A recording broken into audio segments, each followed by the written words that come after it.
আসসালামু আলাইকুম দর্শক, আমি সাইফুল নিউজ স্টেটে আপনাদের সকলকে আমন্ত্রণ। বাস স্ট্যান্ড ছাড়া মহাসড়কের পাশে টিকিট কাউন্টার থাকবে না, সড়ক মন্ত্রী।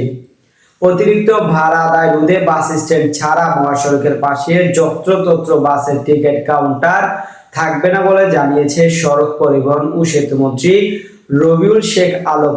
রোববার 29শে মার্চ সচিবালয়ে সড়ক পরিবহন ও মহাসড়ক বিভাগের সড়ক কক্ষে দেশের সড়ক দুর্ঘটনা রোধ এবং সড়কের সার্বিক নিরাপত্তা বাড়াতে অতিরিক্ত ভাড়া আদায় রোধে বাস স্ট্যান্ড ছাড়া মহাসড়কের পাশে যত্রতত্র বাসের টিকিট কাউন্টার থাকবে না বলে জানিয়ে দিয়েছে সড়ক পরিবহন ও সেতু মন্ত্রী শেখ রবিউল আলম। রোববার 29শে মার্চ সচিবালয়ের সড়ক পরিবহন ও মহাসড়ক বিভাগের সভাকক্ষে দেশের সড়ক দুর্ঘটনা রোধে সড়কের সার্বিক নিরাপত্তা বাড়াতে সরকারের কার্যক্রম জোরদারের উপর উচ্চ পর্যায়ের সভা শেষে মন্ত্রী সাংবাদিকদের এই কথা বলেন। মন্ত্রী বলেন যে আমরা সিদ্ধান্ত নিয়েছি আগামীতে হাইওয়ে পুলিশ আরো বেশি তৎপর থাকবে।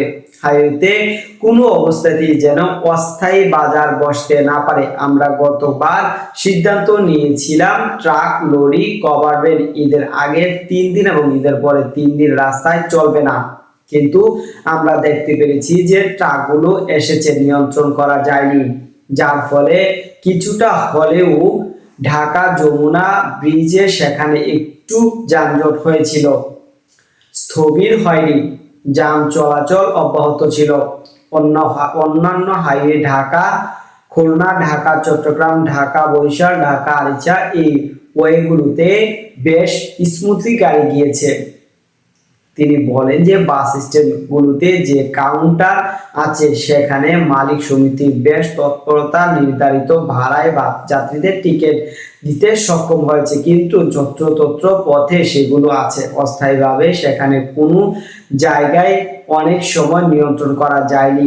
অভিযোগ আসলে তাৎক্ষণিক মোবাইল কোর্ট জরিমানা করেছে, ব্যবস্থা নিয়েছে। দর্শক, সাবস্ক্রাইব করবেন, লাইক করবেন, শেয়ার করবেন, কমেন্ট করতে ভুলবেন না।